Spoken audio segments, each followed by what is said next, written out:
Na última semana, o Procurador-Geral da República, Rodrigo Janot, apresentou denúncias contra o presidente da Câmara dos Deputados, Eduardo Cunha, que tem provocado muitas dificuldades para o governo no parlamento. Entre elas, o andamento de projetos que aumentam gastos do Poder Executivo em um momento de aperto nas contas. Sobre este assunto, nós vamos conversar com os cientistas políticos Benedito Tadeu César e Paulo Pérez. Sejam bem-vindos, boa noite. Boa noite. Boa noite, professor. Bom, na denúncia, o procurador, então, aponta que Eduardo Cunha e também o senador Collor, então, teriam cometido crimes de lavagem de dinheiro e corrupção, né? O que até agora a gente tem de concreto até esse momento, professor? Bom, por enquanto, né, tem a denúncia, né? Nós temos que esperar agora o Supremo, né, aceitar essa denúncia. E, bom, esperar, né, que eles vão se manifestar, eles têm prazo, né, para apresentar a sua defesa. Era 15 dias a partir da última sexta-feira, isso, né? Acho que a partir do momento que eles foram citados, isso. Não é isso? E, então, ao longo da semana não, da próxima semana, né, eles devem se manifestar. Em termos de consequências políticas, eu acredito que nesse momento a gente vai ter pouca repercussão, a não ser repercussão de imprensa, né? Quer dizer, o Eduardo Cunha já disse que não sai, não é isso?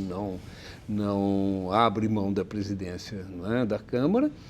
Ele tem uma base de apoio ainda grande, né, sólida.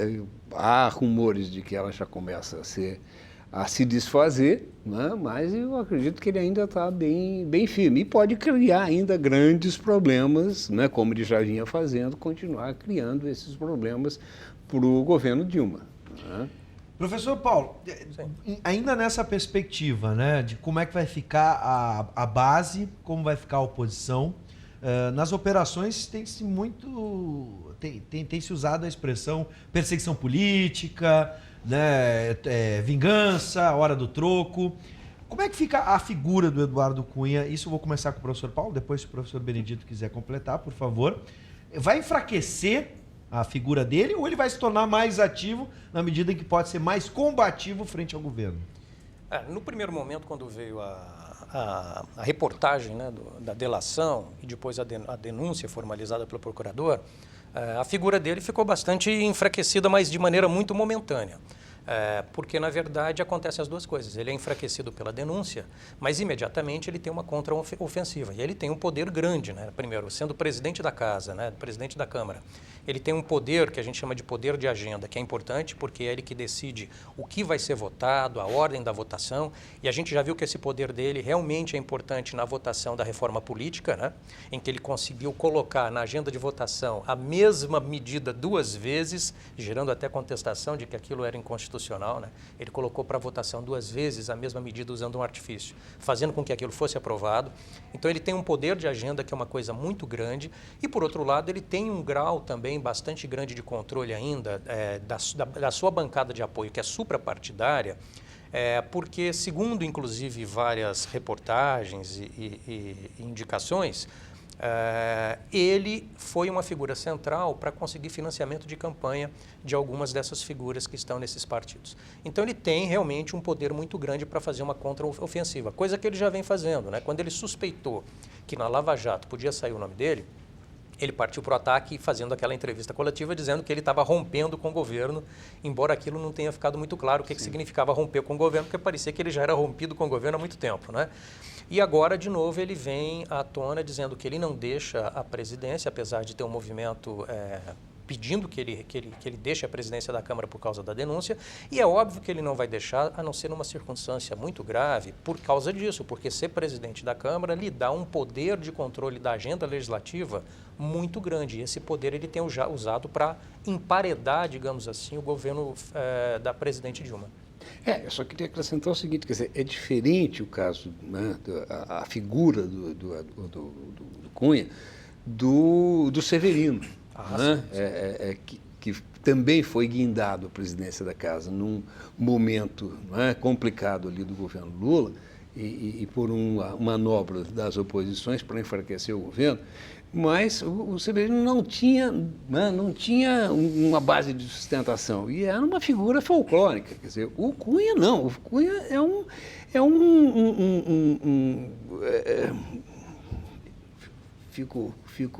Vamos dizer, é um rato uma raposa. Uma raposa. Mudar o animal para não criar problemas. Pois é. Não é? É uma raposa velha da política, não é isso? Que tem muitos truques e muitos saltos, não é? Quer dizer, e que tem boa parte da casa nas mãos. Exatamente por isso que o Paulo falou. Quer dizer, ele foi, segundo o que está na mídia, não é isso, responsável pela eleição, não é? Porque conseguiu os recursos para que as pessoas fizessem campanha. Então, muita gente depende dele para a sua própria sobrevivência política. E ainda tem uma força política grande dessa bancada, porque além dele ter ajudado em coletar, digamos assim, os recursos para o financiamento, Cunha representa, de maneira proativa, usando esse poder de agenda, né, de presidente da casa, ele representa uma agenda política que vem sendo implementada em alguma medida, que corresponde a interesses da famosa bancada e grupos de interesse chamado BBB, né? Que é a bancada da bala, da Bíblia e não me lembro agora o outro B. Bala, Bíblia... tem um outro B aí. Depois aí alguém pode... Mas seria uma parte, digamos assim, mais reacionária. Ou seja, é uma agenda religiosa mais conservadora, é uma agenda envolvendo a redução da maioridade penal, coisas assim, né? E, portanto, é uma agenda que interessa, agenda política, isso que é importante dizer. Boi, bala e Bíblia.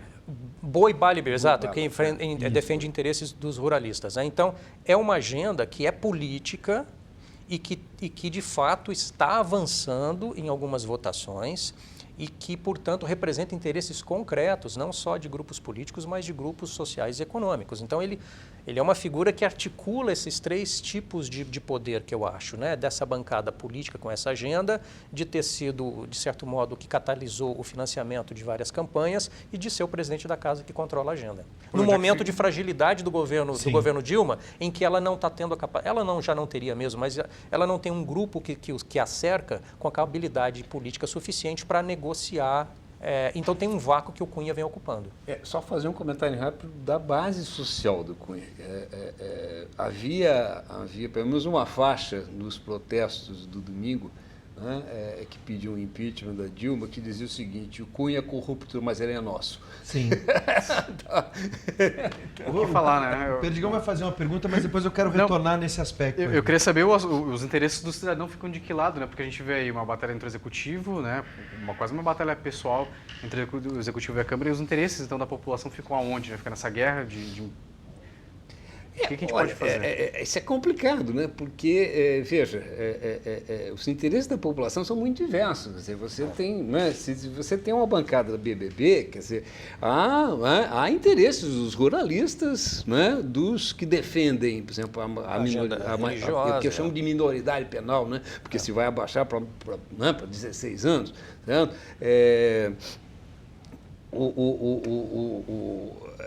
Há grupos sociais que dão sustentação a ele, quer dizer, ele representa interesses, tá? Quer dizer, há uma bancada, por exemplo, evangélica, né, conservadora, muito forte, não é isso? Homofóbica, contrária a outras crenças religiosas, tá?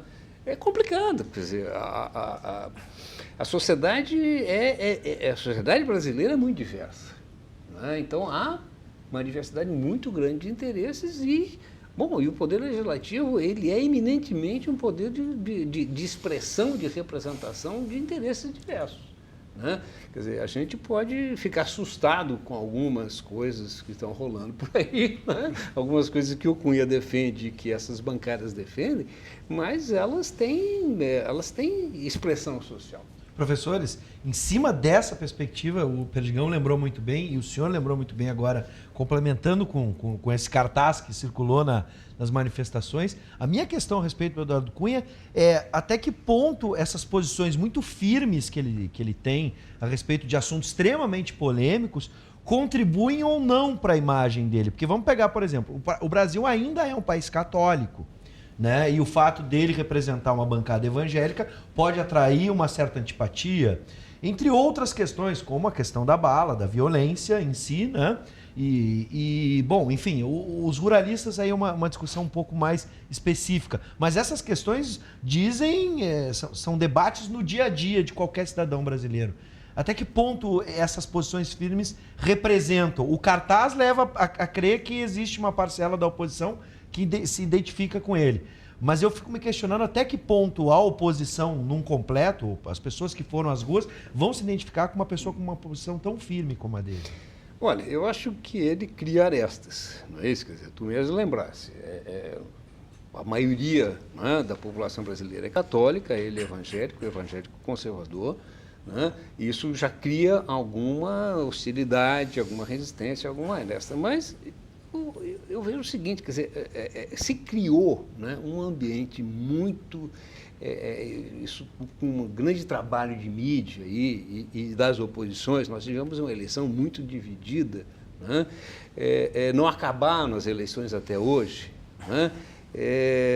Ainda há um clima de confronto estabelecido e o Eduardo Cunha expressa esse clima e ele está sendo instrumentalizado, alimentado, né, por muitos que defendem a manutenção desse clima, né? Veja que parcelas do PMDB, né, que tem interesse na cassação da Dilma, porque o Temer possa assumir, ou do PSDB, né, que querem, de certa forma, a anulação das eleições, não é isso? Para que haja outra eleição, apostam, né, nessa hostilização que Sim. o Cunha faz com a Dilma.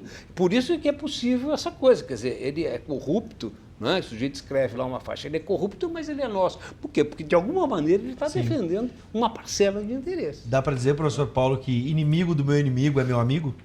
Nesse caso? Existe um grupo que sim, eu acho que tem um grupo que quer que a Dilma saia, né? Que a Dilma saia.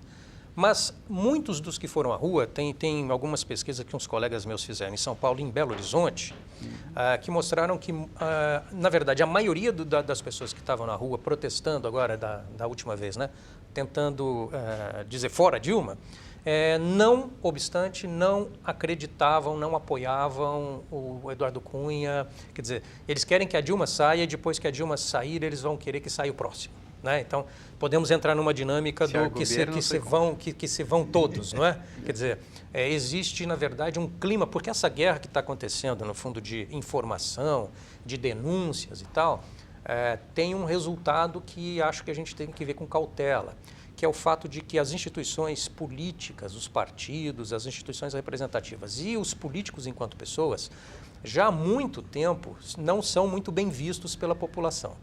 E com essas denúncias cruzadas, esse clima de que na política, né, não há quem preste, tem crescido. Isso, quer dizer, acho que é algo perigoso a longo prazo, porque em última instância não vamos ter ninguém que se salve para assumir os cargos políticos. Daí de duas uma. Ou começa esses discursos, né, de voltar às Forças Armadas, porque são os únicos confiáveis, e de fato nas pesquisas de opinião as Forças Armadas têm um grau de confiança muito grande da população, ou surge de novo um salvador da pátria que nós tivemos na nossa história e que não deu bom resultado também, né? Então, de fato, concordo totalmente com o Benedito. Na verdade, o que nós temos é uma diversidade muito grande, inclusive de interesses sociais, que são representados sim pela pauta do Eduardo Cunha e que tem um certo clima antigoverno surgindo, mas que na maioria dessas pessoas não necessariamente isso significa um apoio a quem vai assumir no lugar deles. Existe um clima de desconfiança geral crescendo que eu acho que pode chegar num momento assim bastante perigoso. Bom, infelizmente a gente está chegando no final, mas eu quero aproveitar a oportunidade que temos aqui dois cientistas políticos para trazer pouquinho para a nossa realidade aqui no Rio Grande do Sul. Não que a questão do Eduardo Cunha não seja também nossa realidade. Mas 2 minutinhos, rapidinho, o que vocês podem resumir desse andamento agora do governo Sartori, pós-greve de alguns servidores, né, e a pressão agora para o mês de setembro, a expectativa para o mês de setembro agora? Não, o cenário é catastrófico, né? Quer dizer, o que está colocado, não é isso? É que não tem caixa, não tem recurso para nada, e por outro lado, não é? Quer dizer, também não há nenhum esclarecimento de fato da real situação financeira do Estado, não é isso? Quer dizer, não se abriu de fato, vamos dizer, a contabilidade, não é? Quer dizer, não tem dinheiro, o procurador-geral, inclusive, não é? Já ameaçou, acenou com essa possibilidade, bom, vai pedir uma devassa nas contas do Estado para entender o que está acontecendo, não é? E eu acho que isso é necessário. Tá?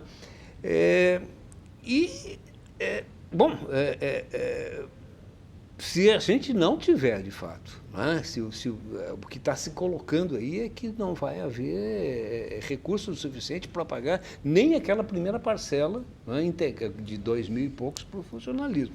Se isso, de fato, se concretizar, quer dizer, eu acredito que nós vamos ter uma paralisação geral no Estado. A especulação fala em R$500 de pagamento para cada... Exatamente. Você imagina, né, para cada funcionário. Uma família que desastre. depende, né, de trabalhador que vive de salário, não é isso? Que é a grande maioria, né? Como é que faz? Quer dizer, recebe R$500. Né? Então, é muito complicado. Eu acho que o quadro que está né, esboçado aí é um quadro catastrófico. Professor Paulo Pérez, alguma expectativa de também o governo poder acenar de alguma forma? Com alguma Olha, ajuda? no curto prazo, a minha perspectiva é bastante pessimista. Eu acho que no médio e longo prazo alguma solução haverá, porque afinal de contas um Estado não pode falir. Mas no médio prazo, eu acho que tem um certo desastre pela frente. Né? Quer dizer, a dívida do Estado é algo histórico, talvez até uma parte da explicação de nenhum governador ter sido reeleito aqui são essas dificuldades de fazer investimento. Isso já vem acontecendo há muito tempo. Agora, por outro lado, o governo Sartori, na verdade, está fazendo o que falou na campanha. Nada. Não havia programa, havia? Eu não vi nenhum programa sendo apresentado. Então, ele assume um Estado numa dificuldade financeira que é histórica. Como é que a sua equipe de assessores, que vinha preparando um programa que nunca foi apresentado de maneira clara, não sabia dessas dificuldades e não preparou algum tipo de saída? Então, desde que ele assumiu, nós temos uma série de desacertos, de coisas atrapalhadas, que se soma ao fato de uma dívida histórica do Estado.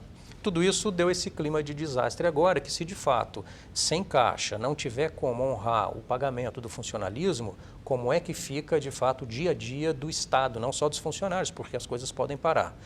No médio prazo, isso pode sinalizar para a necessidade do governo federal repensar a questão da dívida.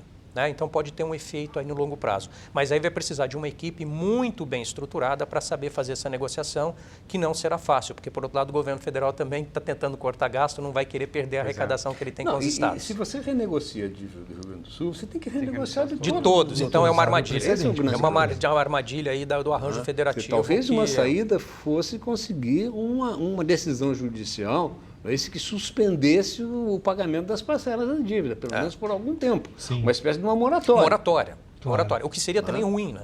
Porque tem todos os problemas em termos de conseguir financiamentos. Sim, claro, de credibilidade. Então, realmente é uma armadilha que eu quero observar com bastante atenção, porque no curto prazo acho que tem um momento difícil pela frente. Vamos encerrar com os ditos populares, né? Se correr, o bicho pega, se ficar, o bicho come. E lembro também do Barão de Tararé, quando o dia de onde menos se espera, que não onde sai não nada mesmo. Bom, tem que rir para não chorar, né, gente? Obrigado, professor Benedito Tadeu César, cientista político, e também o professor de ciência política, Paulo Pérez. Sejam sempre bem-vindos. Obrigado.